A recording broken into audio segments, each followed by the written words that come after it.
Hi guys, I guess there was some confusion, so I hope you're able to see me live right now.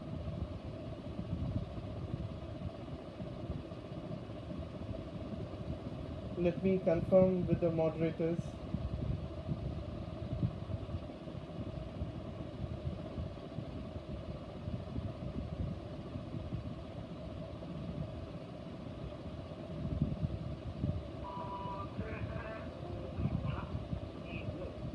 Hello, দেখতে পাচ্ছ?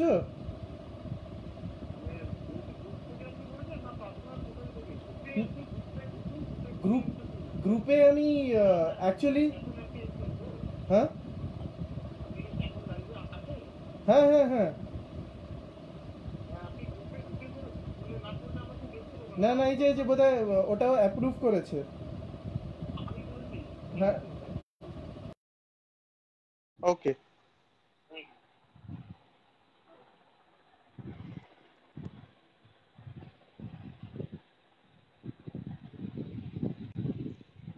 So I have two viewers right now, just waiting for others to join. Sorry for all the confusion.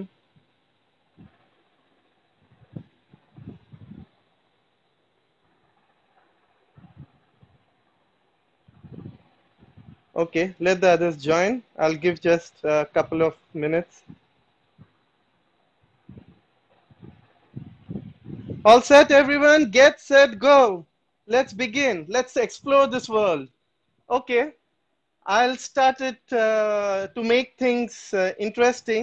What I'll do is I'll show you what we are going to explore.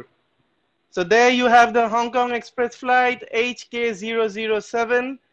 We will first travel west, go towards UK, explore London and few other places, then come a little bit east, have a look at Belgium and other places in Europe. Then we turn eastwise, just a little touch base on China, Hong Kong, and finally close with Australia. Okay, sounds or looks interesting. Let's start.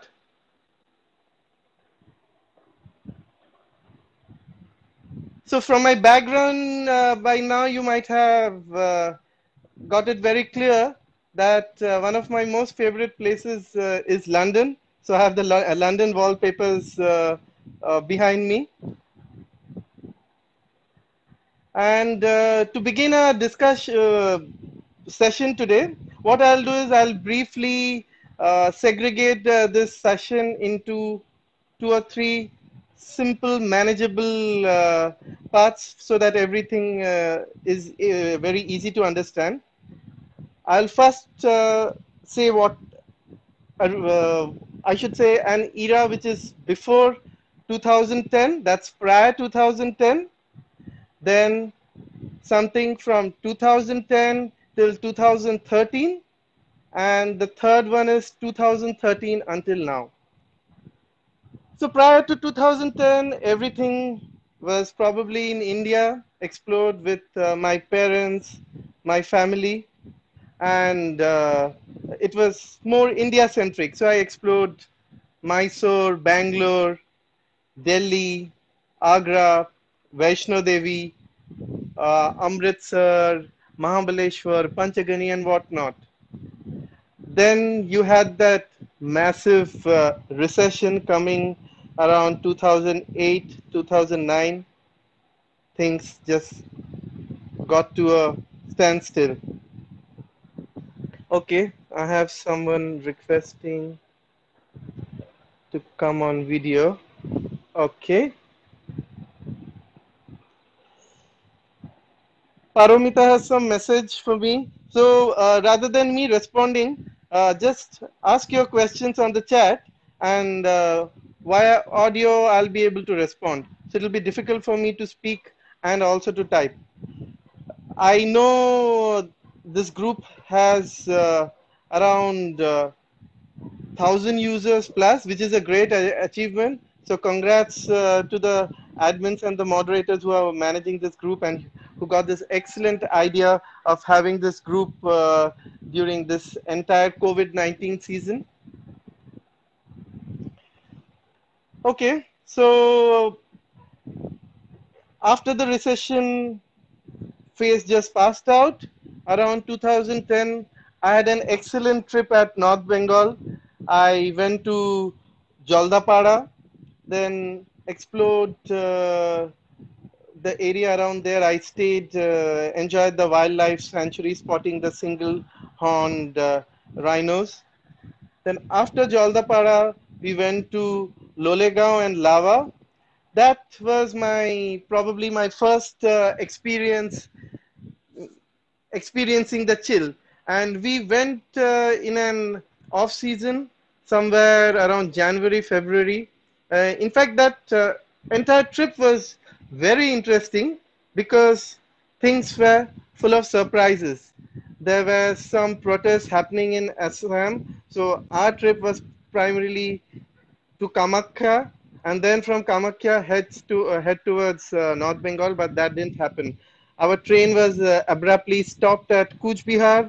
Then we explored there. Then by road we went to Jaldapara and explored the places around there.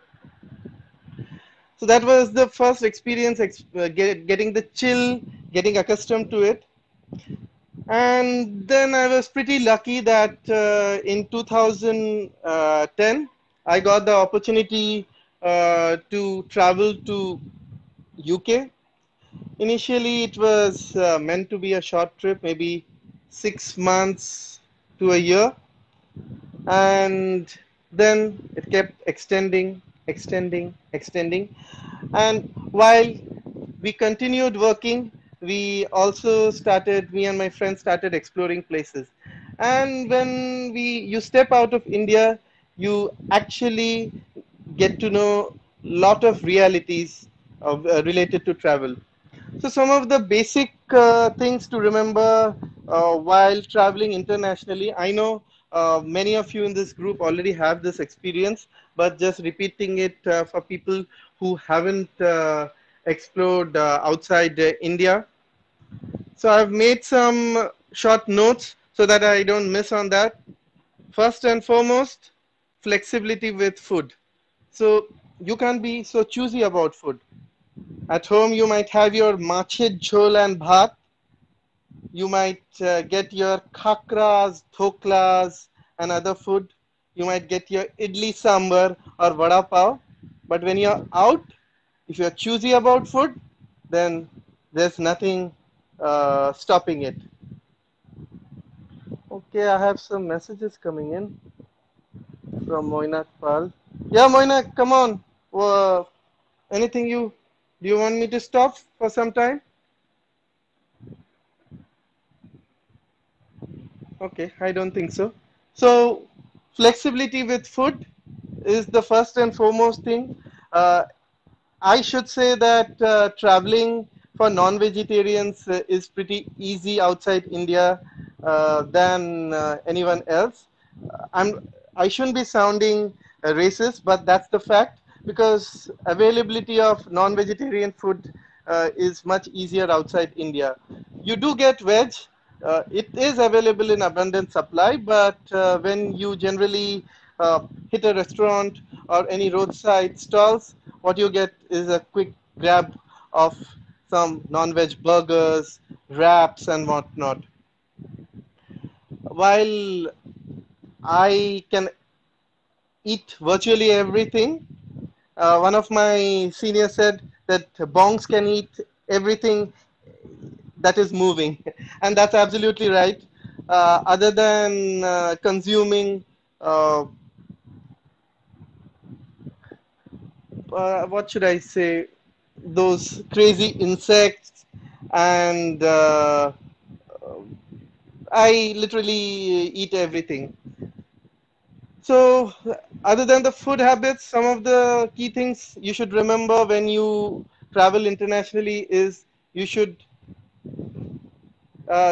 have your kit ready, your travel kit ready. With regards to clothes, if you're traveling to colder places, yes, you know you need your jackets, but it's always a wise advice which we have been given while I was in UK and Europe is do not wear a single thick jacket. Always wear layered clothing. because what happens is, other than India, if you visit Western countries, you'll generally have hilly terrain, so you'll have to walk hilly terrains. So initially you might feel a lot of chill, but as you start climbing, you'll just get exhausted. So maintaining the right temperature within your body is a must. You shouldn't feel too cold or you shouldn't feel too warm, and it should be just right. So you do get inner thermals, which many of you explorers who have explored the mountains know about it. But what I generally suggest is uh, essentially get your upper portion of your body covered more than your legs, because the cooler you keep your legs, it becomes easier for you to walk and explore. So don't use your thermals as with your trousers. And with regards to travel accessories, you have the basic Swiss knife, universal plug, extension plug, and another thing is with regards to cosmetics. In India, it's generally a culture that people believe that cosmetics are only for ladies. No, absolutely not. Travel outside India, and I think that culture is changing even in India. Need to keep your moisturizing lotions, Vaseline. I always keep it handy with me because I have a dry skin and I always need to use them very frequently. Then some kind of a portable mug and some small vessels. Don't keep your travel kit too bulky, but essentially even a screwdriver is a very essential thing that you always need to carry. You never know, one of your luggages or something, the nuts might have just loosened out and you need to tighten that. The other thing is, other than travel accessories, some basic rules you need to follow is follow the rules. When you are outside India, there is no jugaad. If you have somewhere a place mentioned no photography, do not do photography. If it mentions that no flash photography, remember when you travel, especially to European countries, any Western countries, and especially museums, a lot many places have this restriction about not using flash photography. So all you amateur and professional photographers get accustomed with manual mode, so that with higher aperture and exposure controls, you are able to capture the pictures without using flash photography. So these are the basic travel guidelines which I suggest. Now coming to my actual travel experience. So late 2010, I left for UK, and I was based out of an East English city called Norwich. To go there, uh, you can either go to, there's no direct flight from here, but you can go to London, and from London it's around 100 miles. It takes around 1.5 to 2 hours by train or bus. Or you can go to Amsterdam, and it's just on the other side of the English Channel. You can from Amsterdam to Norwich, it just takes about half an hour or 1 hour. It was pretty exciting when I first traveled outside India. So almost 20 to 25 years of watching Hollywood movies, snow, and those serene beauty, the uniqueness of those houses, the patterns, the greenery, that excited me, and I was really very excited when I first landed. And Norwich is a city. Now, in India, we are very accustomed to always say cities, urban, rural, and whatnot. We have lots of categorizations happening. But when you travel to UK, there is a clear-cut definition between what is a city and what is a town. So any beautiful location, large location, may not be termed a city. So there are three conditions to be met for a place to be called a city. You need to have a university, you need to have a hospital, and the third one is you need to have a cathedral. I was very lucky. Norwich was a city. While it was a small place, primarily Norwich is known as a place for retired personnel. That's because Aviva General Insurance, which was earlier known as Norwich Union, you have it headquartered out there. And almost at some point of time, 80 to 90% of the population of Norwich used to work for one single company. So even when new companies started coming up in Norwich and people getting employed in various companies, you still had people linked with Aviva. So whenever you ask them which is the company you began with, it was Aviva. So while staying in Norwich, I spent almost 2.5 to 3 years in Norwich. Initially, I was alone. Then I brought my wife over there. Some of the greatest experiences in Norwich was the snowfall, then the hilly terrain, and obviously the cool weather, which you always like. And there's a lot of calmness, not much noise. You get a very sound sleep at night. While staying in Norwich, the key places which I explored was one was London, then another close by place is Colchester. Now, Colchester is famous for Colchester Zoo. Another reason for Colchester to be famous is it is the oldest town recorded in English history. So that was a very unique thing to know for us. Colchester Zoo is pretty famous. You can watch many videos on YouTube. I do have a YouTube channel too. So my first name Baudhayan, Baudhayan. That's my identity on YouTube. So youtube.com/Baudhayan. You can have a look at it later on. So other than Colchester, the other place is Cambridge. Cambridge needs no further introduction. Cambridge is a city. It has a university, University of Cambridge. It's got a hospital, and initially, somewhere around the 14 or 1500s, I think, I might not be exactly correct. It was a town, but then there was a cathedral, and that's how Cambridge got converted from a town to a city. When you explore places in UK, Europe, or any other developed nation, I should say Western countries, always do a little bit of research before you visit. Some of you might come from humble background. Some of you might have a lot of money to spend while on trips, but mind you, planning is inversely proportional to the expenditure. So the more you plan, the less you spend, while especially at international trips. I know this rule applies even in India, but that difference is huge. So if you are traveling outside India, always try to plan well in advance. If you're good in Excel, I suggest that first Google across, list down the 10 frequently visited places, and then make your plan. And when you list down the 10 frequently visited places, just make a note whether you really want to visit all the 10 places. You need to have a budget of your money and your time. There has to be a striking balance between them. So in Cambridge, coming back to Cambridge once again, Cambridge is constructed beside the, I should say, it is besides the river Cam. Now,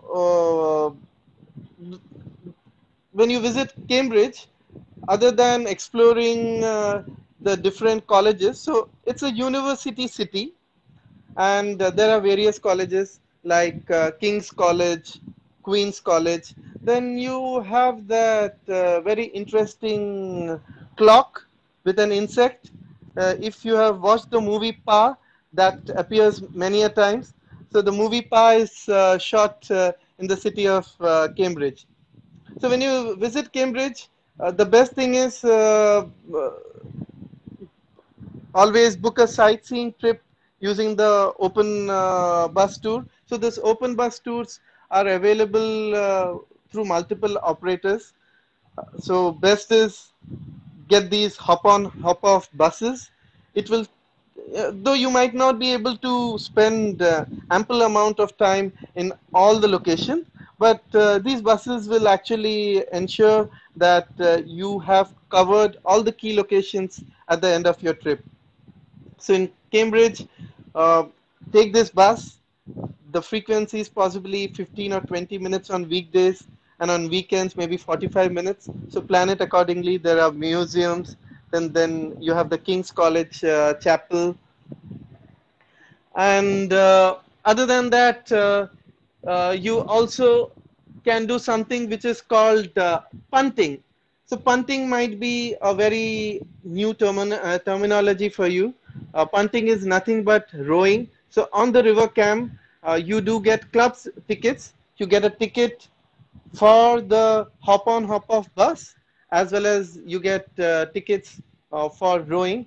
So you have a person who will basically row the boat for you along with few other passengers.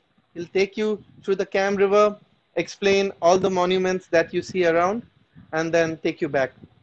So on Cambridge, you have the King's College Chapel, you have the River Cam, there's an orchard, and also since Cambridge and Norwich fall towards the east of England, they formed air bases during air launches of World War II. So there's an American cemetery there where you get a brief halt to have a look at the cemetery.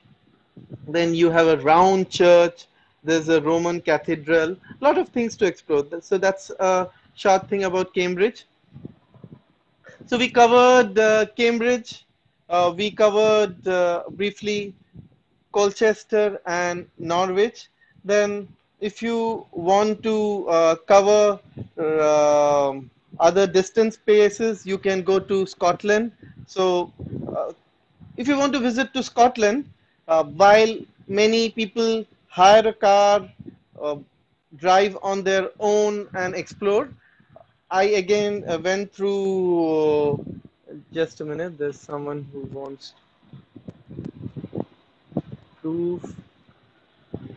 Okay, so when you visit Scotland, it's at the northern side of UK. And while visiting Scotland, I didn't hire a car. What I did was Star Tours is a very good tour operator. It is basically run by a Gujarati family. They do have offices in India. Nowadays, they do have good presence in India too, but primarily it runs out of UK. They provide a lot of tours. Some of them is tour of Scotland. Then you get tour of Europe. Even in Europe tour, there are short tours, long tours, like 5 days. They call European Delights. Then Panoramic Europe. Then Jewels of Europe. Depending on the number of days, you can explore that. So primarily, I have relied on Star Tours to explore Scotland, as well as explore Europe. So we have started with UK. I'll come to Europe at a later point of time. Star Tours generally start from Wembley, which is placed on the western side of London. So you need to travel to Wembley from where they have a pickup point. Plus there are a few other pickup points also. So you initially start with from London. It takes around 6-7 hours. Then the first day you hit a place called Gretna Green. It's a small, I should say, village. Not much to explore there. Primarily, there's a place where the bus operators halt. It's a locksmith's place. So there's some history associated with Gretna Green. In the 1300 to maybe 1800s, when it was UK and Europe, when they were still very, what you say, rudimentary about marriage and other practices, people who fell in love and who wanted to get married and who were caught. So they would have their shackles tied. So what they would do is they would run they'd come to Gretna Green. You have the locksmiths who just break open their shackles and they would get married. So Gretna Green is famous for that. Then from Gretna Green, you go to Glasgow. Glasgow is a port city as well as industrial city. So during the Industrial Revolution, Glasgow played a big role. Glasgow is famous for a very famous Glasgow Cathedral. So the tour operators who take you to Glasgow, you'll have the guides who explore, who'll take you through Glasgow. Then from Glasgow, you then stay overnight. It's basically, I think, a 3 or 4 day tour. The first day you explore Gretna Green and Glasgow. Then you hit the core mountains of Scotland. So in Scotland, you have a mountain range which is called Ben Nevis. It is located in a region called Fort William. Yes, there used to be a fort earlier. Now you have just a little bit of remains of Fort William. So Ben Nevis has its peak. You'll mostly find little bit of snow covering even during the summer. I did go along with my family and my parents to Scotland, and during the summer, around May, around this time itself, and there was little bit of snow in the peaks. So you take the gondolas, which is nothing but the ropeways. You go to Ben Nevis, you capture the beauty of the hill range, mountain ranges around, then come back. Then you get a view of the Ben Nevis, a guided tour of the Ben Nevis distillery where they make whiskey. Other than Ben Nevis, a major part of your Scotland tour is centered around Loch Ness. L-O-C-K, Loch. It's different. Loch Ness is nothing but lake in Scotland is called Loch. So Loch Ness is nothing but Lake Ness. So the Loch Ness is a large lake. It is almost, I should say, 26 or 27 miles wide. So almost 3 to 4 hours, I should say. I visited Scotland way back in 2011. So 3 to 4 hours it takes to go around Loch Ness.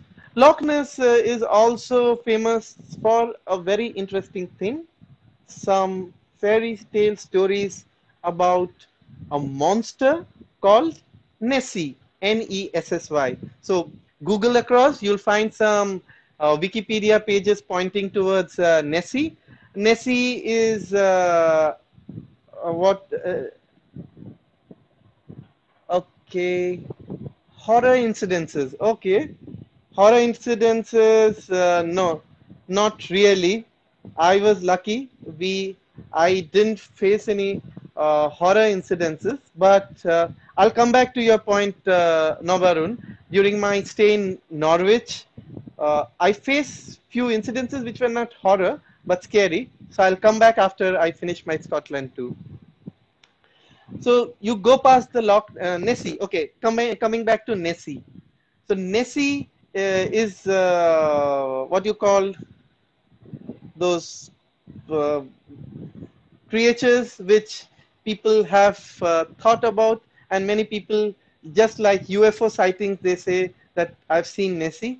So if you see the pictures, it looks like the top portion of a dinosaur.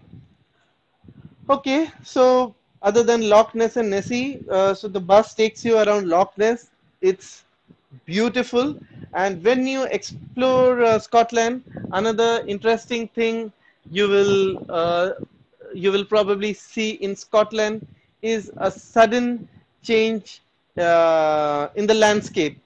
So from green Scotland, you will find a distinct demarcation.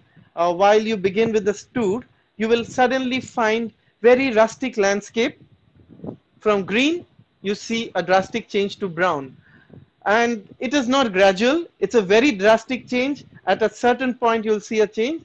The reason being, if you Google, you will find that a section of the American continent across millions of years floated and it fixed to the northern part of UK.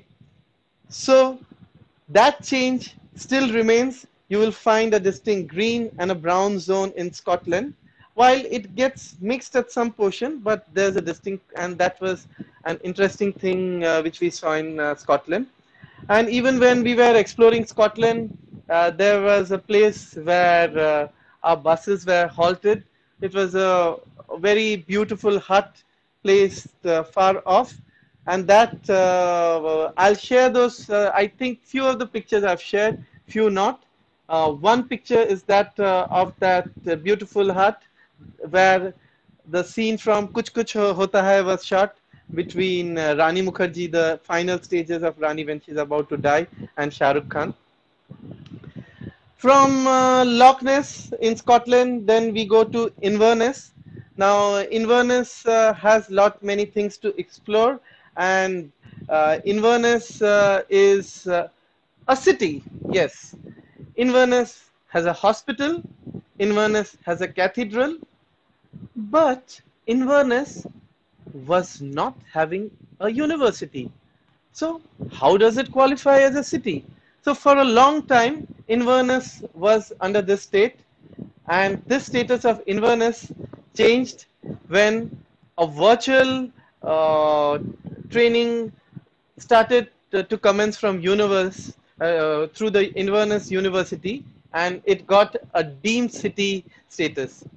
So that was an interesting trivia that I learned about Inverness. Then from Inverness, we headed to the capital of Scotland, which is Edinburgh. How do you spell it? I did mention one. Edinburgh. Edinburgh. It's written as Berg, but you don't spell it as Edinburgh. It's Edinburgh. Yeah. So in Edinburgh, you have a lot of things to explore. You have Edinburgh Castle, then you have the cathedral in Edinburgh. Most of the time, you might just spend exploring the Edinburgh Castle because it's got a lot of it. It's got some torture chambers, then it's got some royal cabins, and then you have a cannon which is fired at 1 o'clock so that people could synchronize their time. So this saves the government on the cannonballs. So every day at 1 p.m. the cannon is fired and you're supposed to synchronize your clocks according to that. One of the best views you get from Edinburgh is the North Sea. You get to see the entire North Sea from Edinburgh. So it's a good place to capture your photographs. Now, when I mention Star Tours, one of the main thing is since it is managed by Gujaratis, Indians, Star Tours, whether you take a UK tour package or a Europe tour package, they will ensure that you're taken to Indian restaurants. So wherever you go, so if you are crazy about eating only Indian food, they'll take you to Indian restaurants. And yes, the packages are reasonable. The quantity of food is excellent, and the hotel stays that you get is very good. And I would always vouch for Star Tours. So to explore Star Tours, you need to go to startours.co.uk. Tours.co.uk. Okay, so we are done with Edinburgh. Then from Edinburgh, we went to Grasmere, where I had shared some pics on this group. Grasmere is a small town. It's a beautiful town, and it's the resting place of the famous writer and poet William Wordsworth. Nothing much to explore at Grasmere. At least I haven't explored much, because when you take any tour operator, one thing you need to remember, you have to have a time-bound way of exploring places. I know it's sometimes quite irritating. You have to be quick in capturing your photographs and also listening to the guide about the trivia of that place. Other than after Grasmere, then the final place we move on to is Windermere. So Windermere is Grasmere and Windermere are all part of Lake District. The Lake District, as the name suggests, is a place of is a district with lakes. So Lake Windermere is just one of them. You can have enjoy the boat ride at Lake Windermere and also get to capture some beautiful photographs of the cottages across. So with Windermere, our Scotland tour is pretty much done. Then we head towards London, and we are done with it. While we keep, I keep mentioning about London. I should mention that London is my favorite place. Do you see the wallpaper behind? Yes, that's London. So it's my dream city of my lifetime. To visit London from any of the UK cities, you can either take a bus. There are many operators, but one of the primary operators is National Express. So National Express have their trains as well as buses. Most of the buses generally halt at one of the central coach stations, which is at Victoria, London Victoria. So Victoria Coach Station is a very famous coach station. And London Victoria also has a train station and a metro station. People say that if you have lived in cities like Mumbai, Delhi, and I shouldn't also exclude Kolkata, then you should pretty much easily travel across London, because London is a typical metro with a lot of underground trains, which is known as London Underground. So you have various modes of transport. You have the London Overground, which are local trains. Then you have London Underground, and also you have something called DLR, which is Dockland Light Railways. As the name suggests, Dockland Light Railways actually takes you towards, you cross the Thames River and head towards the docks. So on the docks, you have one famous place to explore, which is Greenwich. No, you don't call it Greenwich. The British call it Greenwich. What is Greenwich famous for? GMT, the Greenwich Mean Time. So for people who are eager to capture the photographs in Greenwich, you have the Meridian Line. There's a small museum which has a lot of interesting artifacts about Einstein and various other scientists. And it's on the top of a small hillock from which you get an excellent view of Greenwich, and also you get to get a view of London. So you can have a view of St. Paul's Cathedral, then the Millennium Dome. So Millennium Dome, okay, you want to know what's the Millennium Dome?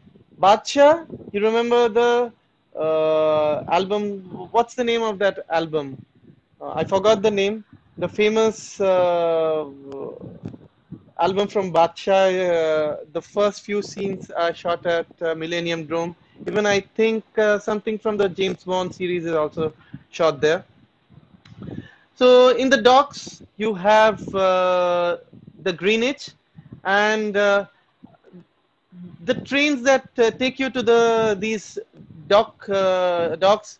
DLR, as I said, is very different from the typical trains which you will get at London, because they are brightly orange in color and they are driverless. Yes, when you onboard the train, you will not find any engine. It is totally remotely controlled. So that was an interesting thing we found out when we used the Dockland light railways.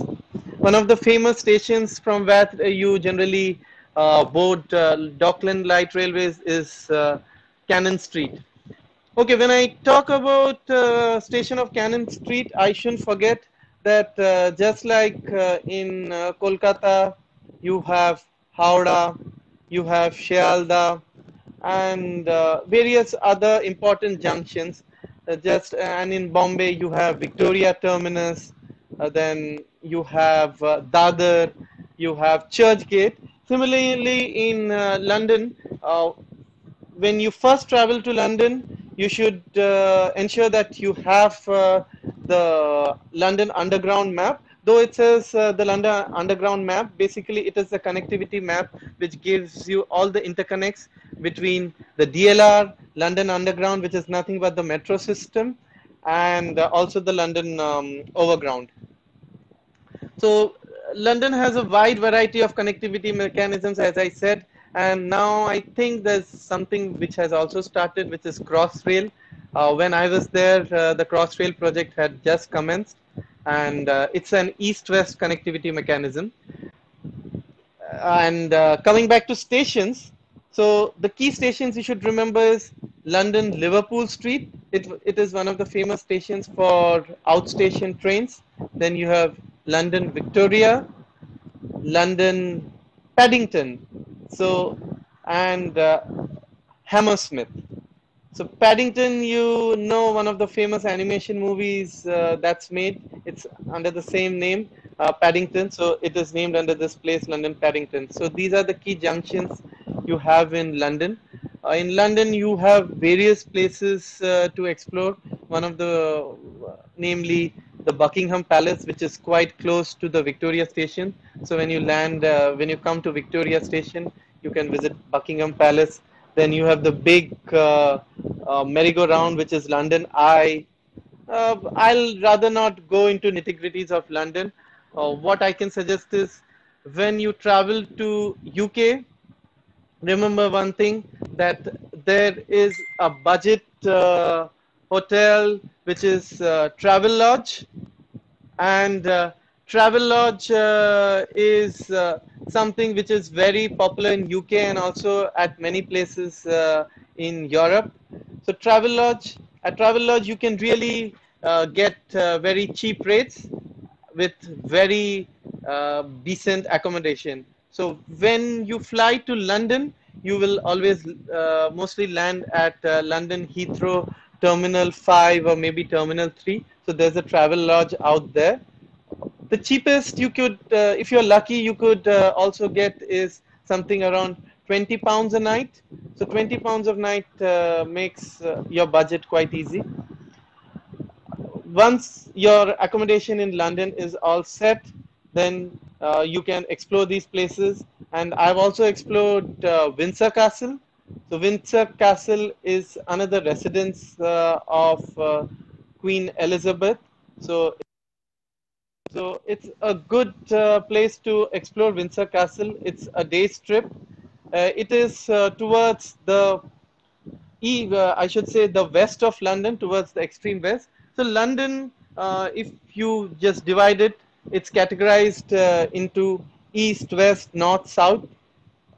I shouldn't use the word, but London is a sexy city because London is covered with lot of counties. You have something like Sussex, Middlesex. So these are and Essex. So London is covered by these counties. And I've found an interesting thing about London postal codes. You will generally find it based on the location of London. So if you are towards the eastern London, you will have postal codes starting with E. So something like E12 followed by something. If you are towards northwest, NW. If you are towards east central, it's EC. So that was more about London. And in the outskirts of London, on the east side, you have the East Ham side, where you have a lot of Bangladeshi immigrants. And on the west side, you have Wembley, which is famous for the Wembley Stadium. I was pretty lucky to have watched the Olympics final live on the 11th of August 2012, the London 2012 Olympics between Brazil and Mexico at Wembley. So on the east, as I said, it's more to do with Bangladeshis, and there's a place named Whitechapel. Whitechapel, the Bangladeshi influence is such that you will find even streets named in Bengali, which is quite an interesting thing which we found. And one of the best things in Whitechapel is a restaurant named Kolapata. Yes, for the bongs, it's a must visit. It's a Bangladeshi restaurant, and you really get excellent Bengali food out there at Kolapata, similar to Poddapare Rannaghar, something which you have in Kolkata. So we explored Kolapata, and it was nice. So that was pretty much to do with UK, I should say. And let me see how much of time we have spent. So we have almost spent 50 minutes. So I'll quickly take you across to Europe. In Europe, I have explored Belgium, where you have the Belgium royal palaces, the mannequin piss, the little boy pissing, and then I have also explored the German Black Forest. Now it's called German Black Forest primarily because the forest is so dense that even light can't enter the forest. In the German Black Forest, there's a tourist place where you get to see those dancing cuckoo clocks. You can buy one for yourself too.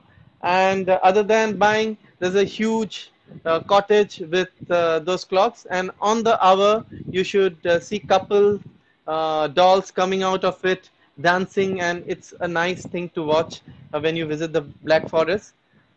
If you haven't been fortunate to visit the Niagara Falls in UK, then one place you shouldn't miss in Europe is the Rhine Falls. So Rhine Falls is an excellent place you can visit. You can take the boat ride, come quite close to the falls, and also take pictures. Then other than Rhine Falls, we have explored Angelberg, which is an excellent place where you need to take 3 gondola rides. I have given a short description of it in one of my earlier posts in this group. And you can, DDLJ shooting has been done there on top of the Alps, which is Mount Titlis. Then from Angelberg, we have explored Lucerne. And then we went to Paris. I did a 5-day tour. There's a place in Switzerland which is called Jungfrau, which is the top of Europe. That's an excellent place to visit. You generally go through a Kogler wheel train. It's a special type of train where you have a chain pulling it on the top because the tracks are quite slippery. So the Kogler wheel train is something you take to reach Jungfrau. And when you go to Paris, you have various places to explore in Paris, like the Eiffel Tower. And one place not to miss is the Sakurakura Cathedral. The Sakurakura Cathedral is an ancient basilica that is again located on a small hilltop at the outskirts of the city. And Paris, mind you, has got something around 24 to 30 entry and exit points in the city. So the city is built circularly, similarly like London, and you don't get choked in any particular route because you have multiple entry and exit points. Sakurakura is again almost a half-day or a one-day tour that you should explore. You get amazing, breathtaking views at Sakurakura. When you visit Sakurakura, you get the entire view of Paris from there. So that's pretty much that I have from, I should say, UK and Europe. Now we have completed UK and Europe, and let's come back to one of my favorite places, which is Hong Kong. So for the budget traveler, Hong Kong is one of the must places. It just takes around 5 hours to reach Hong Kong. Now, Hong Kong is an island country cum city. It comes under a category which is called um, Special Autonomous Region. So that's why it's called Hong Kong SAR. So Hong Kong and Macau. Macau is also a city very close to Hong Kong. Both of these come under special autonomous region. Now Hong Kong is basically made of three main parts. One is the Lantau Island. Yes, the names might sound funny, where you have the airport.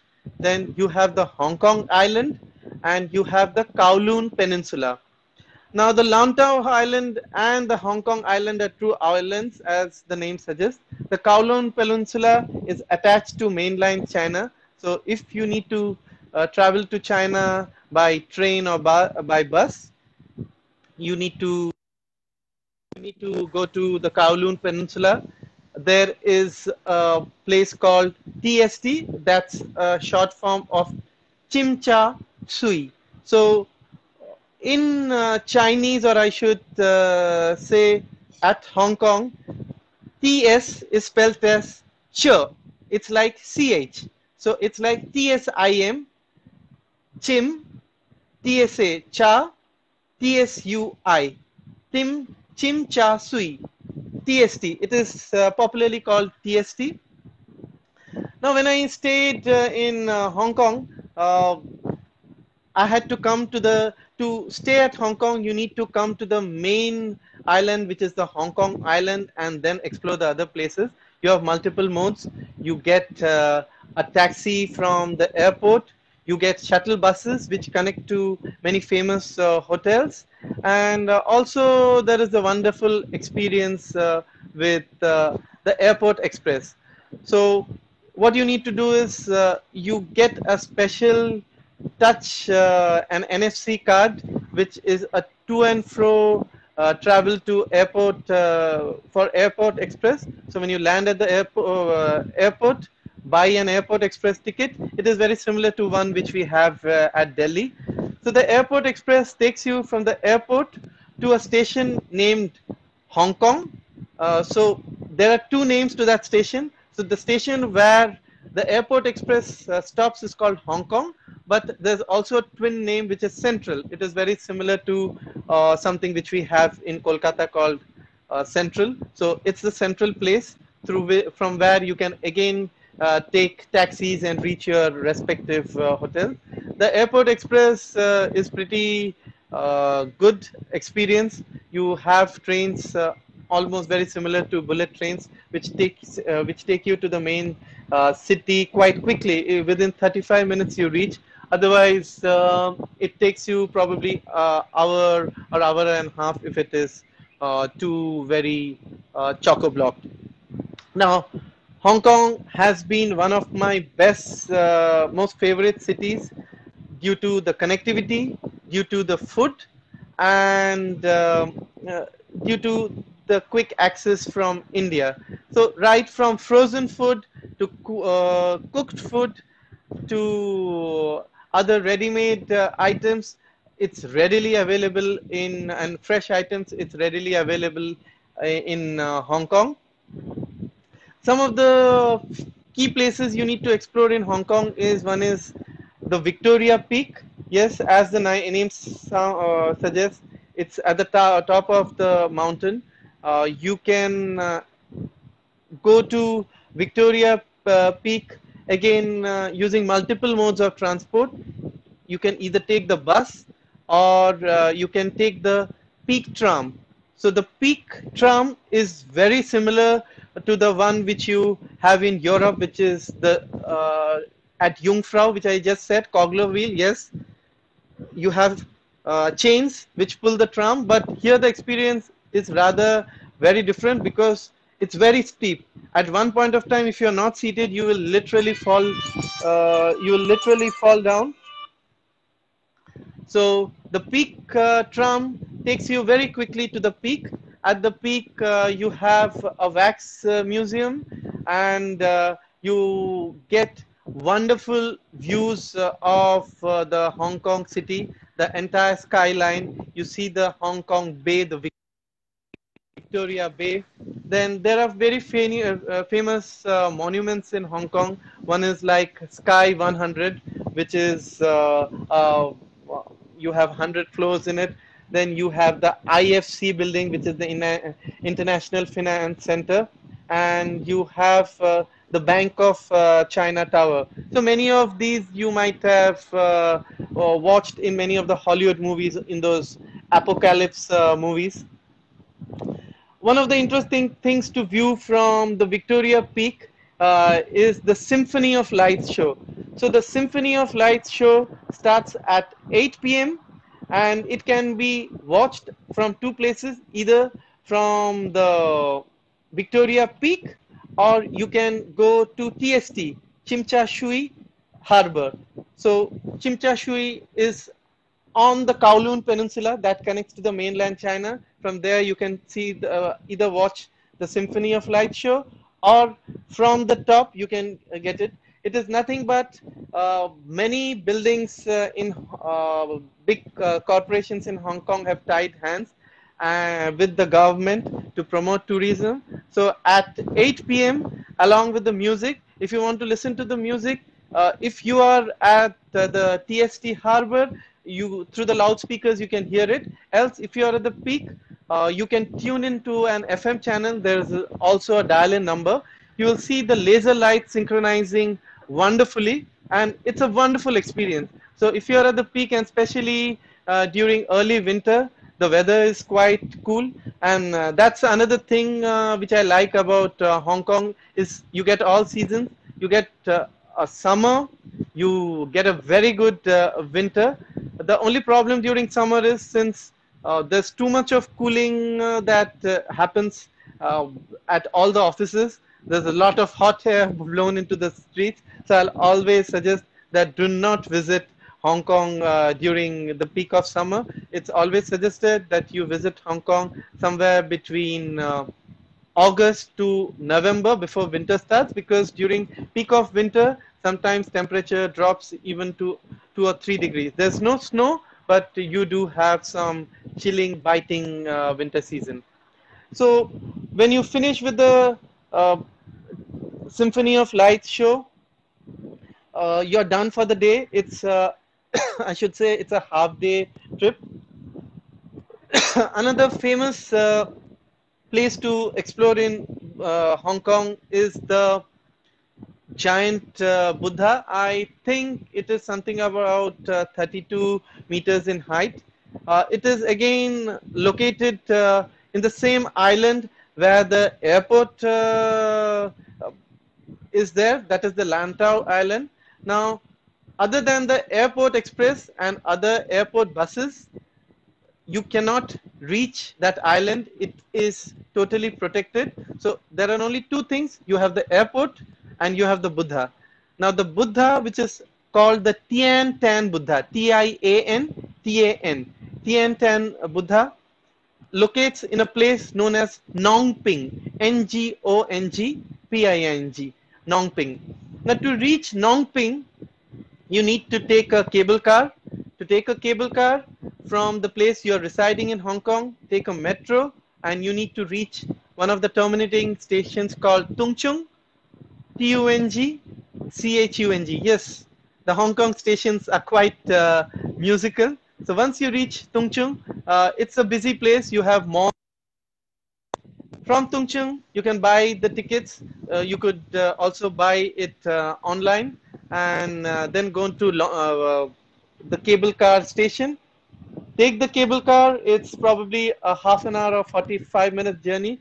You get amazing views. You get to see the bay. You get to see the airport, the city from distance, and gradually you'll start catching glimpses of the Buddha. And one thing to remember, that if you are a traveler, other than your food habits, one thing you should always remember: trust on bus number 11. Did you get my hint? Bus number 11? Yes, that's your foot. No Olas, no Ubers, trust your foot. Get fit, start walking. That's the best thing you can have to explore places. You, if you're accustomed to lot of comfort and in hotels and traveling through AC cars, keep it aside for India. Outside India, it's your foot that you should trust on. So Nongping Island, you have a monastery, you have the big Buddha, and you also have a nature walk out there, quite green. It's almost a day you can spend out there.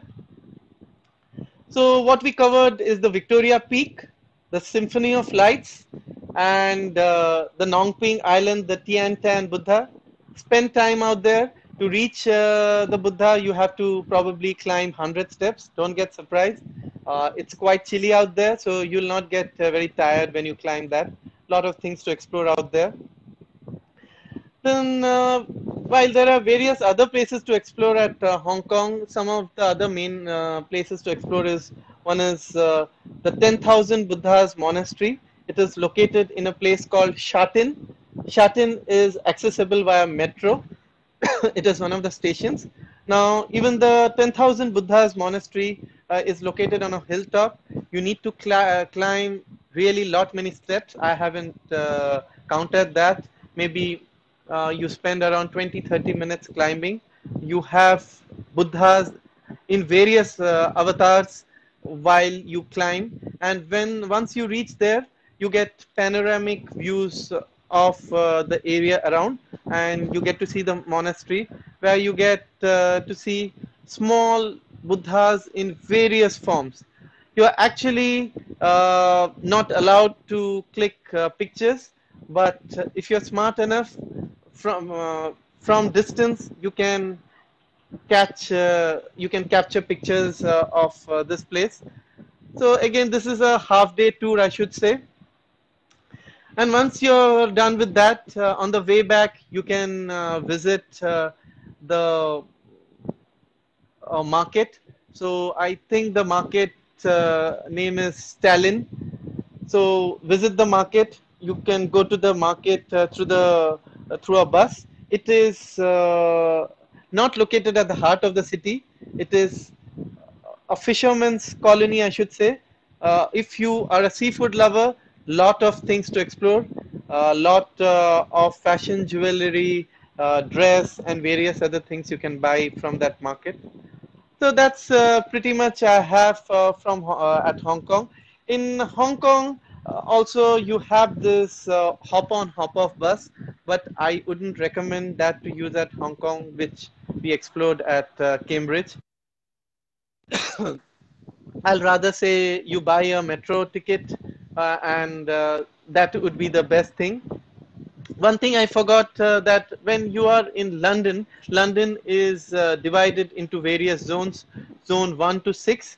All the core London attractions are in zone 1 to 4. The price of your ticket, the ticket is basically across all modes of transport: bus, underground, overground trains, trams. So that ticket needs, you generally buy it for zone 1 to 4. It should be sufficient for you. And if you want to explore places outside that, then just buy a top-up to explore those locations. Sorry, I missed that out. And another thing which I missed was when you visit Paris, try to land on a Saturday, so that you get a good night's sleep on Saturday. And on Sunday, most of the public places, and not public places, I should say, the museums which are maintained by the government, are free. So you have this famous Mona Lisa painting at Louvre Museum.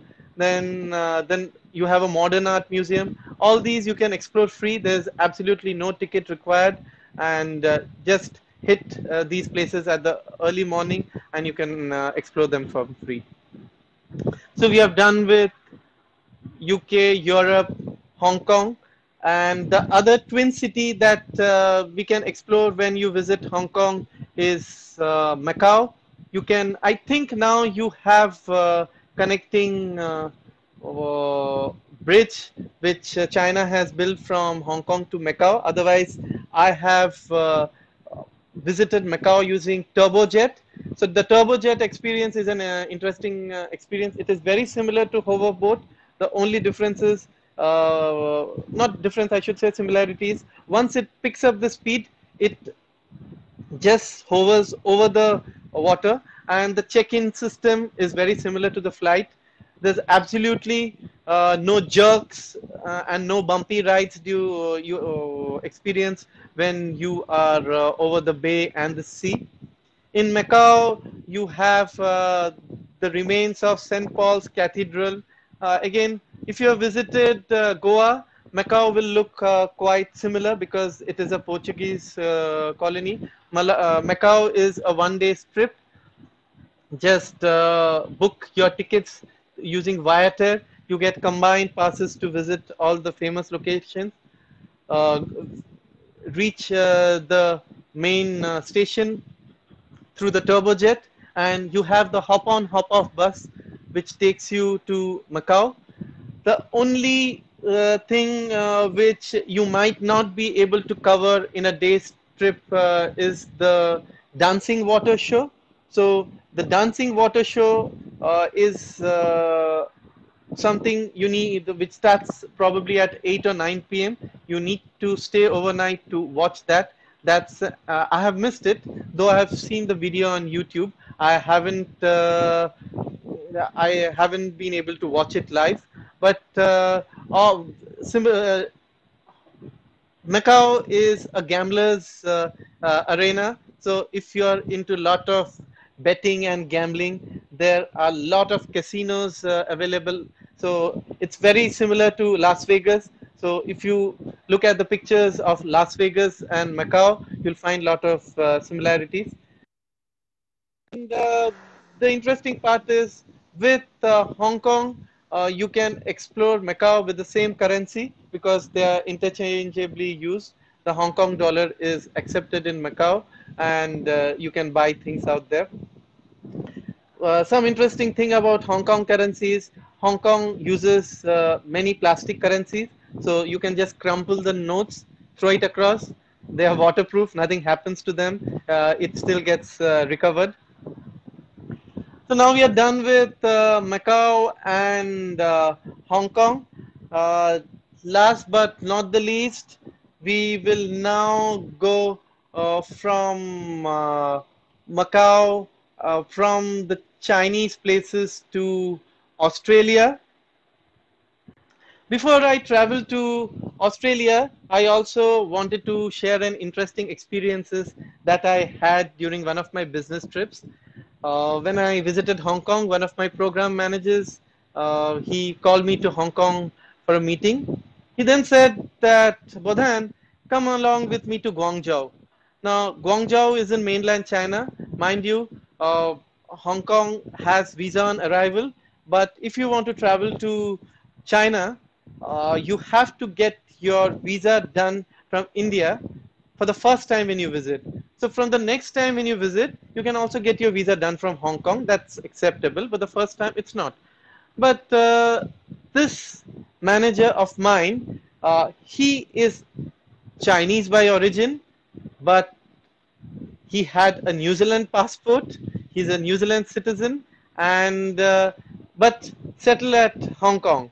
So he said, come over, let's give it a try. If things don't work, you can join us virtually through Skype or Cisco WebEx, and I'll travel to Guangzhou. So how it happened is I explored at various places in Hong Kong, whether I went to the Chinese embassy, nothing worked out. They said, no, sorry, sir, you can't get your Chinese visa from here. So my manager said, come along with me to China. And what happens is, from the TST station, interestingly, they never check your visas when you board the trains when you're traveling to China. So we bought tickets, boarded the train, and within 1.5 hours, we crossed the border and reached. So Hong Kong is at the southernmost tip of this entire Chinese region. We travel northwards, and we reach Guangzhou. On the way, we also touch Shenzhen, which is the electronics manufacturing hub. So most of the electronic goods which you may probably order from mainland China or from Alibaba comes from Shenzhen.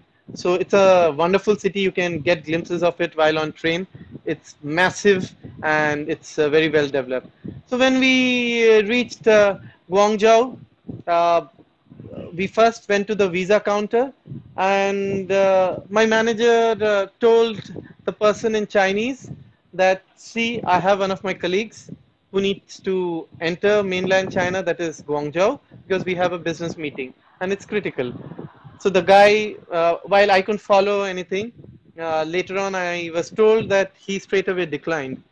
Then he was pretty smart. He had a very special card which is called an APEC card, which gives him some oh, special permissions to travel to places and conduct business. So he gave a big sales talk.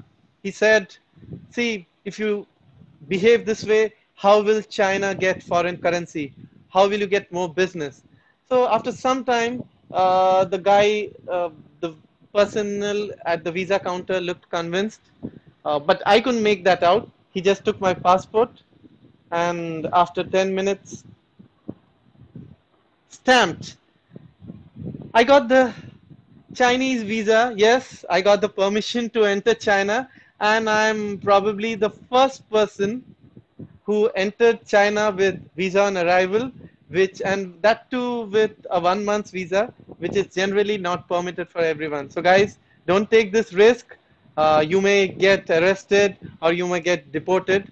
I had taken this calculated risk under the assumption that in the worst case, I'll take a return trip from Guangzhou and come back to Hong Kong.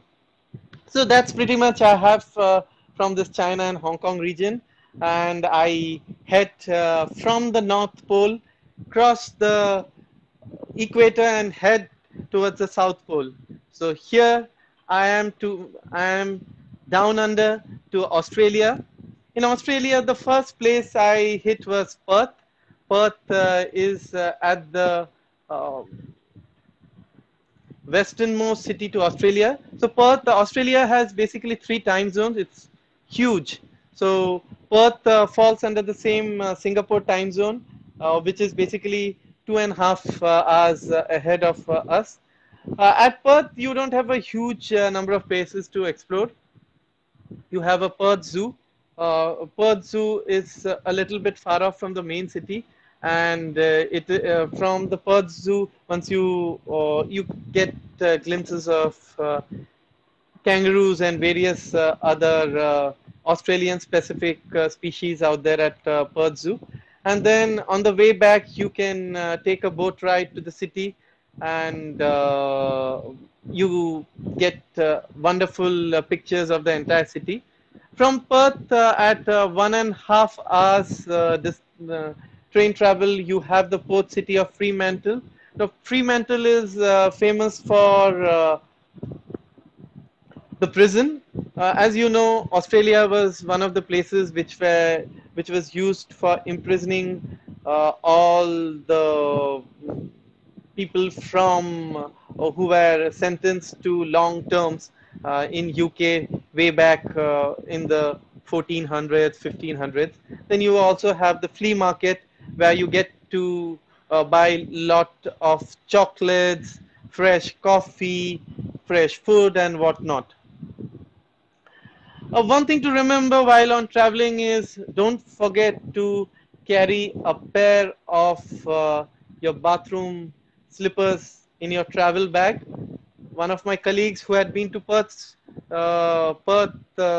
Zoo had her footwear, tone, and she literally had to travel the entire journey of Perth Zoo, as well as the same day we went to Fremantle. So almost 6 hours in that cold weather, she had to walk barefoot because we didn't find any other footwear shop where we could buy that. So that's pretty much I had from Perth. From Perth, I traveled eastwards, which is Melbourne, and took me around 2.5 hours using the Kangaroo Airlines, I should say, Qantas. So you have on the tail of the aeroplane the kangaroo symbol, so I call it Kangaroo Airlines. So within 2.5 hours, you are at Melbourne. Now, Melbourne is relatively more cooler than Perth in the winter season. Mind you, since Australia is at the southern hemisphere, the seasons are just opposite. So when we have summer, they have winter. When we have winter, they have summer. I traveled around June or July. It was just the starting, or I should say midwinter. It was pretty chilly. Temperatures hover around 5 to 10 degrees during day, and at night sometimes it drops to 1 or 2 degrees. So you need to be careful when you travel, but you actually can walk more. You get less tired when you are in places like Australia, Europe, where you need to walk a lot to explore places. In Melbourne, you have the famous MCG from the heart of the city, which is the. I stayed somewhere close to the Flinders Street railway station. So from there, it's all walkable distance. You have MCG, then you have the Rod Lavers Arena, where you have the Australian Open played. Then you have the Hisense Arena. The day I visited, I was a little bit unfortunate. There was a party going in MCG, so there is a tour organized by MCG out there where you can have a view of MCG from inside. But nevertheless, from the different gates, if you have a camera with zoom lens, you can zoom in and click some pictures. And did I forget, Perth is also famous for another famous cricket stadium, which is WACA, WACA. So WACA stands for, Perth is at the western side of Australia. WACA stands for Western Australia Cricket Association. There's a small museum there also. So you can explore the museum. You can see pictures of Don Bradman, Shane Warne, and various other people out there. While I missed the tour at MCG, I was pretty lucky that I could get some pictures of the famous Australians, and also someone like our Dada Saurav Ganguly, then Sachin Tendulkar, Rahul Dravid, the Lakshmans, the Kumbles. Yeah, that's pretty much all covered in the stadium out there. And in Melbourne, other than exploring the MCG, the various other stadiums, you have this Sky Deck 88. The Sky Deck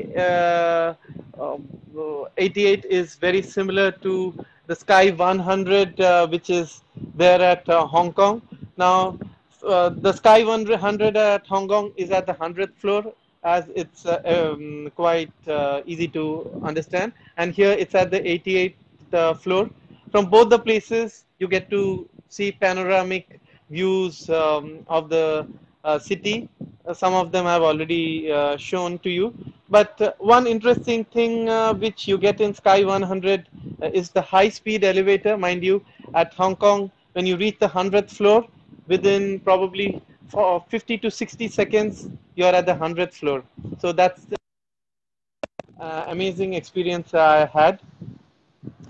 And at Skydeck 88, while at Sky 100, you might not be able to get excellent views 360 degrees, but at Skydeck 88, it's located centrally at the city. So if you move across, you will get a lovely view of the entire city of Melbourne. Now, these are very small little places which I actually mentioned about Melbourne. Melbourne, when you're at Melbourne, you should not miss GORE, G-O-R, GORE. GORE stands for Great Ocean Road. So, Great Ocean Road is not a place which is actually located at Melbourne, but it is a place which is a nearby place from Melbourne. Again, you get to buy the tickets in advance from Viator. You can visit Viator and book the tickets. At Melbourne, you do have a St. Paul's Cathedral too. So they onboard you from St. Paul's Cathedral in a tempo. And in that tempo, probably around 10 or 15 co-passengers you'll have. I was pretty lucky. On requesting the driver, I could sit at the front seat, which I always enjoy while traveling. And they pick you up at 6 a.m. Yes, other than food, other than your flexibility of stay in budget hotels and your walking abilities, you should also get accustomed to adjust your sleep timings. So you will have some jet lag. If you're a night owl, that's my experience. I should say that you get accustomed to jet lags pretty quickly. You should also get accustomed having power naps. So whenever you shouldn't think that, okay, I sleep at 10, wake up at 4, do this, do that, or take an afternoon nap. Forget afternoon nap. Whenever you're traveling and you think you're in a vehicle, not much of interesting places to watch at that point of time, you can just have a power nap, which will help you a lot. So once they pick you up from St. Paul's Cathedral, you actually go through multiple terrains. So the best part about Great Ocean Road is that you go through flatlands, greenery all across, you go through hilly terrains, and you also go through rainforests. So in a day's tour, you have actually seen an entire world. And mind you, some of the places when you go the hilly terrains, these places are hilly because they used to form part of the ocean floor millions and millions of years back. So due to volcanic eruptions, as the Earth's crust and everything changed, so the ocean receded and these hilly terrains formed. So Australia is a very beautiful country. You have Perth on the west, Melbourne on the east, and Sydney a little bit towards the south. I shouldn't say complete south, southeast. And in Australia, one of the interesting things to remember is at the heart of Australia, you have nothing. It's mostly desert. So Australia is famous for mining. So most of the mining activities happen at the heart of Australia, and all the key Perth, Melbourne, Sydney, then you have Darwin on the north, you have Cairns, Brisbane, the entire thing, all these cities are located on the border. So Ocean Road is something on the eastern side of Australia near Melbourne, as I said. And if you have already visited US and you have seen the Pacific Highway, I haven't seen, but I have heard of that. The Great Ocean Road is a 500 kilometers stretch, which was essentially built by Australian soldiers way back in the 1940s and 50s. And it's not a single piece of road, mind you. It was built from time to time as and when budgets were sanctioned. It was built mainly to keep the soldiers busy, to encourage them and also keep them active in some activity. So there are various sections to the Great Ocean Road. So once we have gone through the flat lands and the hilly terrains, we enter the first place in the Great Ocean Road. In the Great Ocean Road, what you see is the famous 12 apostles. So 12 apostles is nothing but they are structures which are created on the ocean due to the cliff receding due to salt water. So while it is historically called 12 apostles, as years and decades pass, you might find that these structures might get eroded due to salt water, due to the heavy wind, and it might gradually disappear. And mind you, it's very windy at 12 apostles. It's so windy that if you are not wearing a heavy jacket and you're wearing something light, it might just get blown away. And since it is on the sea and it's windy, the weather keeps changing continuously. So sometimes you get chilled, then bright sunlight, heavy rain, and this continuous change of weather keeps happening every 10-15 minutes. So it was amazing to have this, watch this natural phenomenon. So after visiting 12 apostles, we also hit the Shipwreck Coast. So the Shipwreck Coast is again an extension of these regions on the seaside at Great Ocean Road. Basically, there is a story associated with it. There was a rescue ship which was, I think, arriving from England, and the commander could not steer it properly. So the ship got entangled at the docks, and now a portion of the ship can be seen. Probably that's covered, but we just enjoy that area of Shipwreck Coast. Then we also went through rainforests where we could see a lot of eucalyptus trees and various other trees, and very humid weather. And very luckily, I was able to spot koalas. They are very lazy. And one of the interesting facts we were said is these koalas eat eucalyptus leaves. Now, eucalyptus leaves are not easy to digest, but koalas have some interesting bacteria which help them digest these eucalyptus leaves. Koalas are very lazy. If you might be very lucky if you happen to see a koala looking at you and moving. Once they gulp some food, they keep sleeping the entire day, and the grayish color of the koalas make it very difficult for you to spot them on the tree. So you should generally grow in groups so that one of your friends can actually spot the koalas. So we were able to spot from around 4 or 5 koalas. Then from there, from spotting koalas, we went to Apollo Bay. It's a lovely place where you have some very expensive cottages at Apollo Bay. It was a small halt for us to grab some food. Finally, we finished the tour and we came back to the city. So this tour has been a tour of my lifetime, the Great Ocean Road. So don't forget to visit Great Ocean Road when you visit Melbourne. There are various ways to go to Great Ocean Road. There's a train, bus, train, and various other ways. But I always recommend that you book your tickets and then explore Great Ocean Road. So that's pretty much what I explored in and across Melbourne. Now, after completing Melbourne, I went southeast and I traveled to Sydney.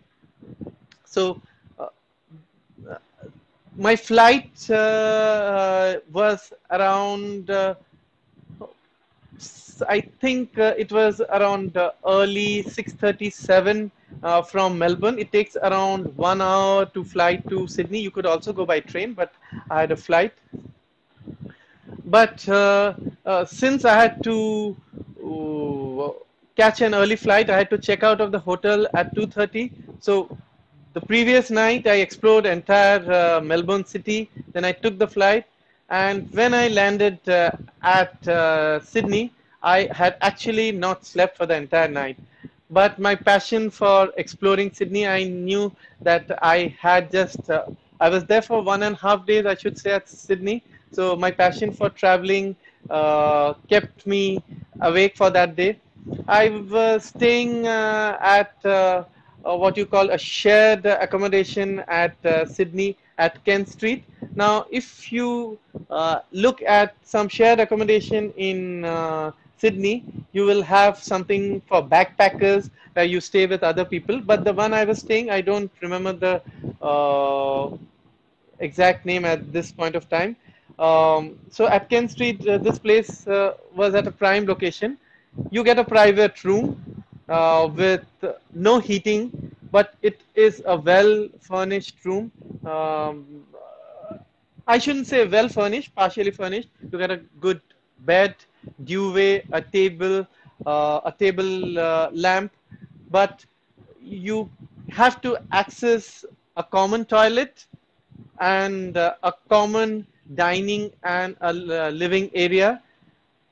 When I first heard, because I have never explored this earlier, so I thought of exploring this new way of staying, and it was just like a hostel, and it was wonderful. You have a caretaker who takes care of the cleanliness of this place. You have the shower rooms, you have the WCs, spick and span, very carefully mentioned, with all hand wash, shower gels, shampoos kept out there. Then at the dining area, you have a large dining area. It's an open kitchen. You have to adjust with the fellow travelers you have. You have a television over there. You have utensils. You have to follow the rules, keep the things clean. You can either buy frozen food or fresh thing from outside, cook it there, or you can use the microwave just to warm up stuff and have there. And mind you, always don't go for ready-made food. I have different ways of enjoying food. I had an experience wherein I had to travel from Norwich in UK to India on a Christmas day, and the problem is, as soon as it hits 12 a.m. 25th January, though the flights from Heathrow operate to India, you will not have any train or bus transport available during the entire Christmas season. And that's a very risky thing if you have not planned earlier. So I luckily had done all the homework. I had my hotel, again, travel lodge booked on the Heathrow terminal where I was expected to depart. What I did was I took some ready-made, easy to cook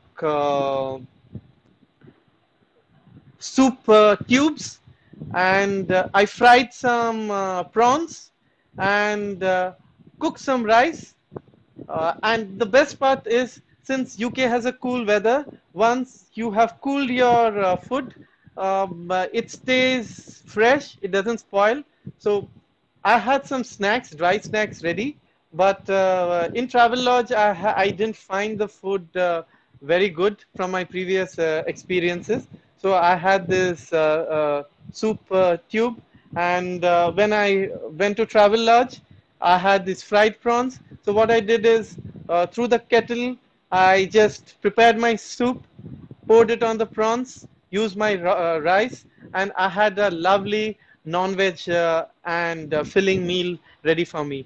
Similarly, what I did in Australia at Sydney was I got some pre-cooked rice, I got some kebabs, and I got some ready-made soup. Just boiled them across and my food was ready. So rather than always relying on pizzas and burgers, I generally make this jugaad to keep my stomach full. So in Sydney, after I landed, I just, it was morning 7. By the time I reached hotel, this shared accommodation, it was probably around 10 a.m. And at 10 a.m., I started walking, and probably in that day, I walked around 10 kilometers plus, maybe 15. Yes, that's right. So, as I said, the best way to explore a place is through walking. And Sydney was one of the places where I hadn't done a lot of homework on where to travel, because the number of locations were huge and the time was limited. It was 1.5 day. So I started walking. I visited a botanical garden, which is a good place to explore. Then I went very close to the Opera House. There is a Madame Quer's chair, which has its historical significance. From there, you get a good view of the Opera House. If you are able to visit during the evening, then the sunlight actually falls directly on the Opera House. But if you're during the morning or at around 12, you sometimes tend to have pictures which are overexposed. So you need to plan your visit accordingly. And then once I was there at Opera House, I just explored the places around, and I had this travel pass with me.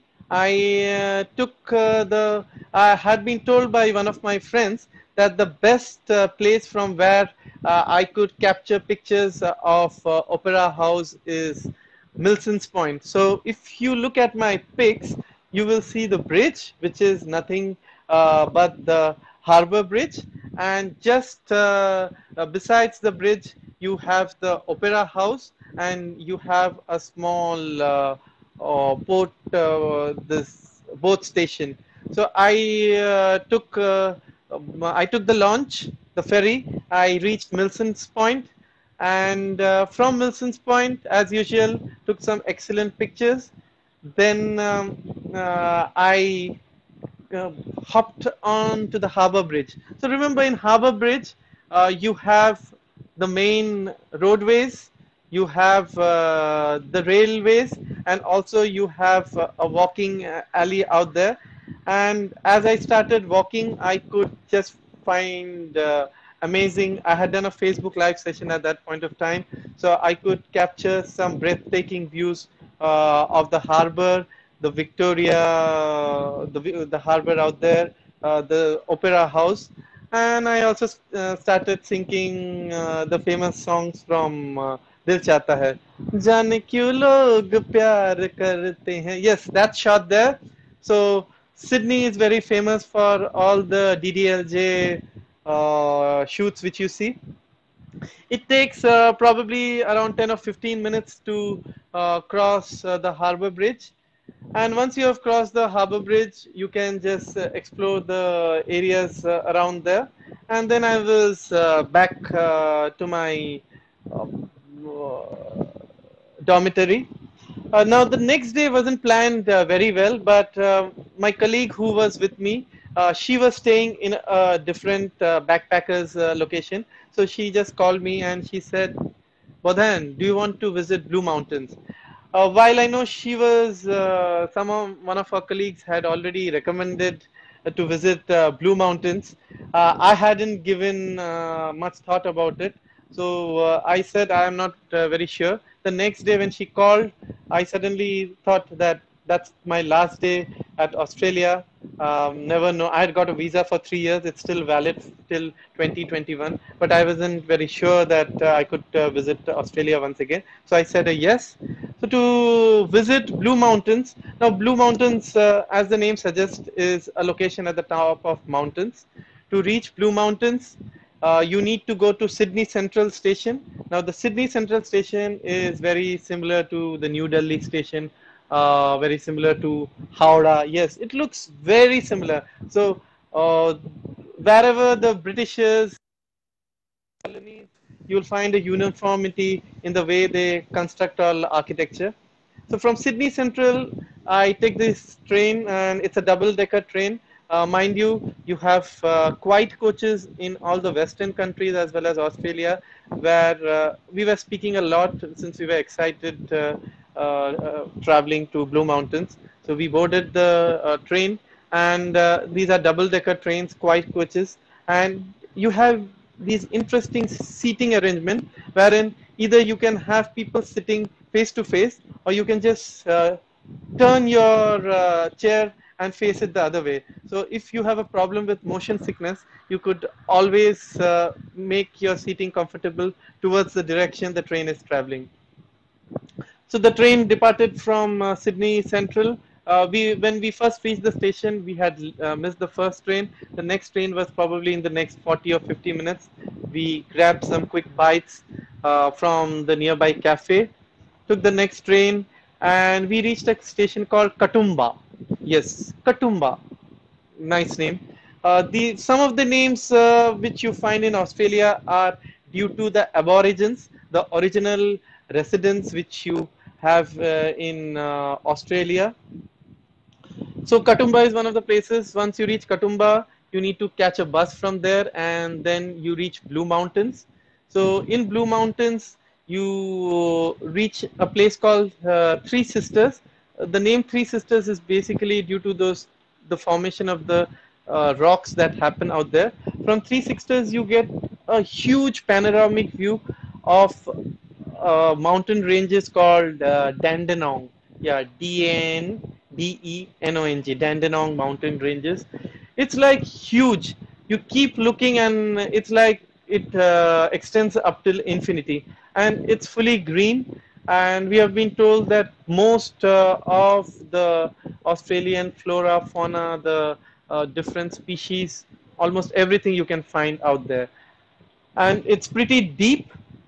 So once you visit the Three Sisters, you can take panoramic pictures out there, and then you have a very nice mountain walk, which is called Prince Henry's Cliff Walk.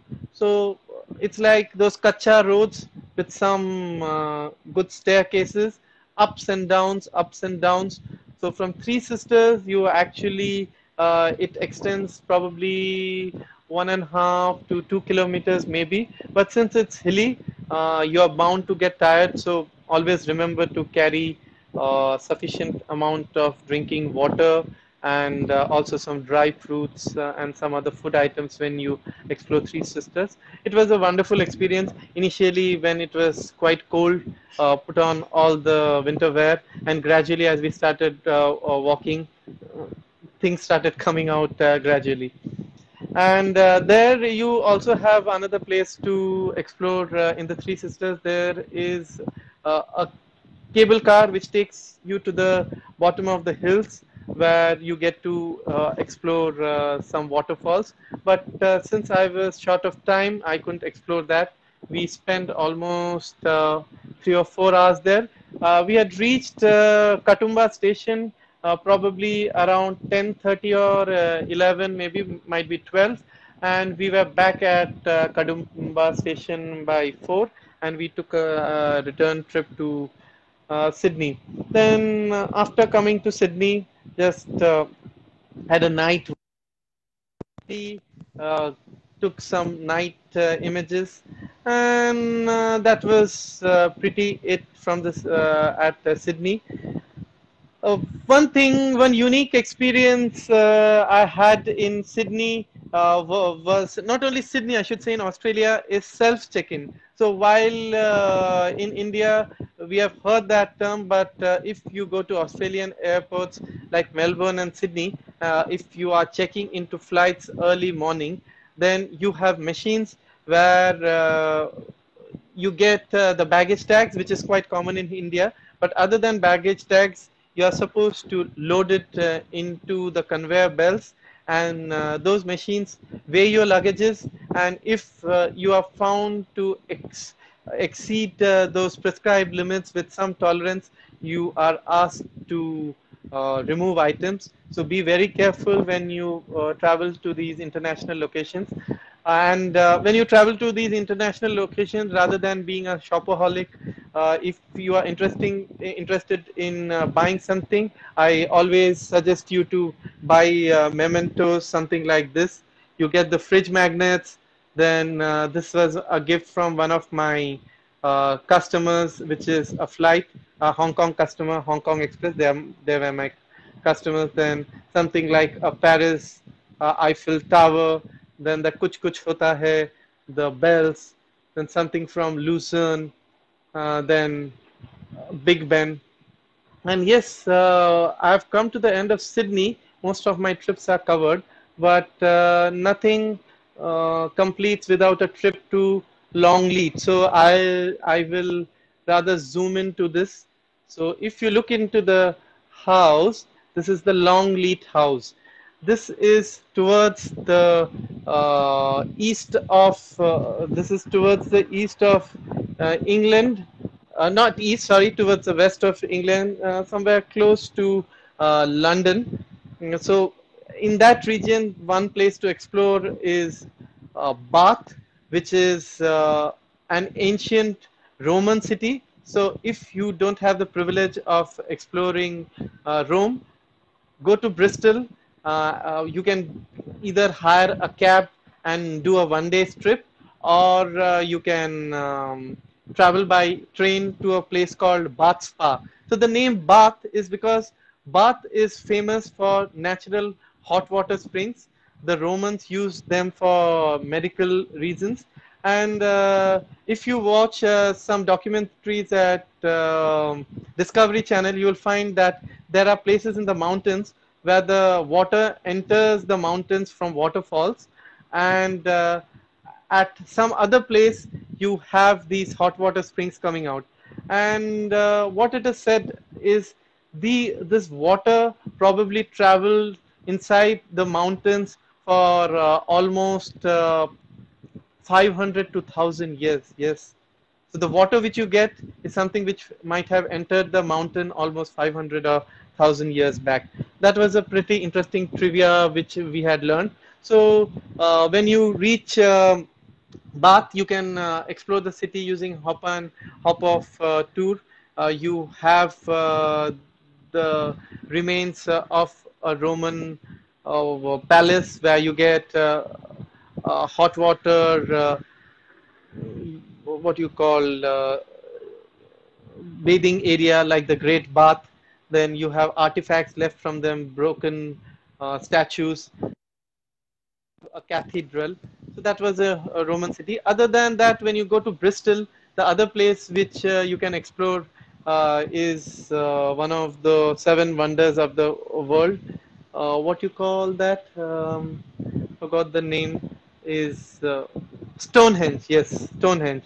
So these Stonehenges which are located, the Stonehenge which is very popular is something which was probably discovered first and researched first, and that's the reason it was more popular. But I have been told that the stone architecture is present at various places across England, and this is one of the largest ones that you have.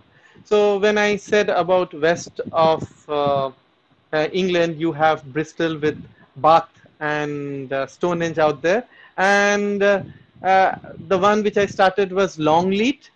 Longleat, as I said, is famous for the Longleat House, where which was actually made the Gurukul for the movie Mohabbatein. Yes, that was the Gurukul. So all the students attending the classes taught by Amitabh Bachchan, then all the scenes by Aishwarya Rai, SRK was shot at Longleat House. The Longleat House is something which you can cover either at the beginning of the trip or at the end. It's a 1 day trip. It's preferred that you hire a cab because Longleat is primarily famous for Longleat Safari. Yes, it's an open safari. Uh, there are no special vehicles which are required to enter here. You have vehicles with security guards inside it who keep a close watch of what you are doing. You are provided with an audio CD, and you are expected to drive your car something at the speed of 5 to 10 kilometers per hour, play the audio CD, So the audio CD basically gives you details of the different zones you're entering. So when you enter the Asian zone, you have monkeys, you have the tigers. The monkeys keep jumping over your vehicle, and you are not supposed to keep your glasses completely open. Then you enter the African zone, where you are able to find the lions, then and various other animals. So it's an interesting experience. Don't try to be adventurous, because if you're found flouting rules and if you try to open the windows, you might get penalized, because there are people watching and there are vehicles patrolling all across. So the Longleat House and the Longleat Safari is a 1 day's experience, and Longleat House is basically an ancient palace. It's a museum. You can explore that at the end of your trip. So that's pretty much what I have covered across this globe. While I had plans to cover USA in the month of Feb, but this COVID-19 pandemic just uh, brought a big showstopper for that. While my visa is valid for the next 10 years, with your best wishes, I should think I should be in a position to visit once the vaccine and the cure is out quite quickly. So Nobarun had one of the questions about difficulties, funny incidents, horror incidences. So difficulties and some trivia I have already shared with regards to funny incidences. I shouldn't say funny, but some scary incidences. While I was in Perth and we were in a Hong Kong restaurant, there's this problem of aborigines. Again, I'm not trying to be racist, but you have Australian government have given a lot of privileges to the aborigines, and they have been asked to stay almost 40 kilometers far off from core cities. But some of them you will generally find them wandering about in the cities. They are quite huge, muscular, with big hair, and they will probably not talk to you. They will be busy with their own stuff. Some of them are drug addicts. It's better not to confront them, and if it happens, just avoid them, run away from the place. So we were in this restaurant, me and my friend. While we ordered the meal, it was a very small Hong Kong restaurant. So when I say small restaurant, be accustomed to small rooms when you travel outside India, because especially in Paris, when you are staying, and even in expensive places like Melbourne and Sydney, the rooms are extremely small. It might just be equivalent to two combined toilets that we have in India. Yes, that's it. And when I say toilets, toilets in cities, I'm not talking about rural areas or villages where you have large toilets. So we were in the small restaurant. Again, it was in Perth, but a Hong Kong restaurant. Yes, I've got accustomed to eating a lot of dumplings, momos, those squid ink rice. Yes, when I talk about food habits, I have tasted fried rice which is made of squid ink, and squid ink is black in color, so the rice also looks blackish. So when we ordered some soup and some dumplings, you get various types of dumplings. One which is not called dumpling is basically rice rolls, and you really get good rice rolls in Australia or in Hong Kong or in China, where you get authentic Chinese food. So you have fresh seafood uh, steamed in rice sheets, and it's so fresh that it doesn't need any spice. You can just dip it with soy sauce and consume it straight away.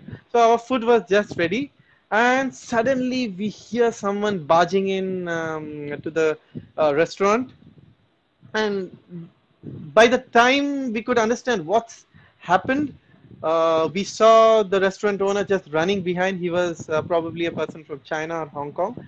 Later on, we realized one of these aborigines forcefully barged into the restaurant, and they have a habit of stealing. So be cautious. Keep your eyes open when you are in Australia and places like Perth. busy cities like Melbourne and Sydney don't have much of these aborigines. But if you were to visit Perth, you could probably hit upon these aborigines.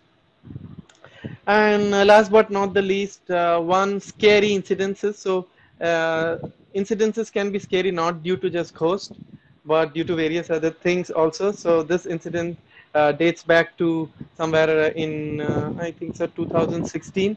So I was again in a business trip to Hong Kong. So I had one of my friends traveling to Hong Kong, uh, colleagues I should say, not my friends. So we were expected to stay in the same hotel. He was from Chennai, I was from Mumbai. He was expected to land somewhere in the morning, my flight generally lands at 7:30 Hong Kong local. Flight was supposed to land at 9:30, but there were pretty violent storms. And mind you, Hong Kong, just like the airport at Kathmandu, is rated one of the scariest airports to land. The reason being, it is just next to the sea and it is surrounded by mountains. So when the winds hit the mountain, it creates a lot of spin, and winds as naturally can't be seen by pilots. They can only be experienced that during landing they have this wobbling effect. So I was traveling through Cathay, and when it tried to land, the we had a lot of turbulence. So experiencing turbulence is something many of us who have traveled on flight have experienced it, but this turbulence was really very violent. I was keeping my fingers crossed. We were praying God. So then we hit, I hear the noise of the tires coming out, the screechy noise, and then the jet noise of the flight slowing down. And then the flight is just about to land. So here my flight just about to land, and then a loud noise once again, and there we take off. Yes, and the pilot says that there's a lot of turbulence, and we might not be able to safely land on the airport, so we need to take a roundabout. So the screeching sound of the tires going inside, the wheels going inside, and then the plane up, then we are up in the sky, up in the sky, back to the airport. And mind you, how we land at Hong Kong airport is you're just hovering over the sea, and suddenly you see the airstrip. So we again see the airstrip, landing, same set of sounds, and we see a lot of turbulence and a loud noise of the thrust of the engine, and the flight is again taking off. And now the pilot scares us by saying that we are running short of fuel, so it's not possible for us to land. The easiest best bet is we head to Hong Kong. We head to Taiwan. So Taiwan is a 1 hour flight from Hong Kong. So we headed towards Taiwan. We landed there safely. The flight was there at the tarmac for pretty much 1 or 2 hours, where they did the refueling. Then they took us to the airport. They provided with food, drinks, everything. And there we are, when we see the TV, when we see that there's an extremely bad weather condition at Hong Kong, heavy rain, gusty winds. There's a storm going around. So they said we have to wait. And in the meantime, I have one of my very close friends who's traveling from USA to Australia via Hong Kong. So I keep getting updates from him from Skype. I get free internet at the airport, and that's how I am updated from time to time. Then almost after 7 hours at Taiwan airport, we take off, and this time the weather is much better. But again, during landing, there's still turbulence, but finally the pilot is able to safely. And once we reached the airport, I feel my friend, my colleague has also gone through the same experience, but that hasn't happened. It's now almost 8:30 p.m. Hong Kong local time. So rather than being there at 7 or 8 a.m. In the morning, I reach almost after 12 hours there, and there was heavy rains. Finally, I reached my hotel and I learned that the flight from Chennai, which was supposed to land just 2 hours after mine, actually landed smoothly. While I was at Taiwan, my colleague landed safely and he was there in the hotel. So I couldn't catch so much of sleep, but next day again went to the office and it was business as usual. So this was one of the very scary incidences, and I was really very scared. I was thought that that was the end of my life, but luckily I've gone through that, all safe right now. I hope this virtual session, I know it's been long. I have almost spoken for 2 hours, probably. Oh, pretty long. I don't know whether you found it interesting. I tried to actually visualize what has happened from 2010 to 2020. It was down memory lane for me, and I hope you will play the recording later on for those who have missed out. And thank you once again. Stay safe. Hope to get out of this pandemic situation very quickly, and hope the experience which I share will help you in exploring places which you haven't thought about in future. Hong Kong is one of the places which is low budget you can explore. Thanks. Good night. Take care. And Navarun or Moshami, if you are there, if you have any questions, or anyone else, if you have any questions, I will just wait for some time. Else, I will say goodbye, and I will again show you the best place I have always lived in. That's London. So there's London, London, and London all across.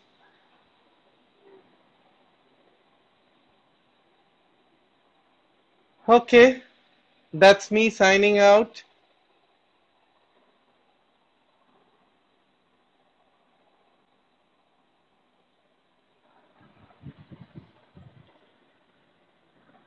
Okay, thank you, Navarun. Thanks everyone for watching. Have a good night.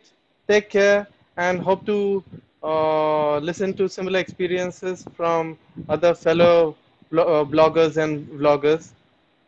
Have a good night. Bye bye.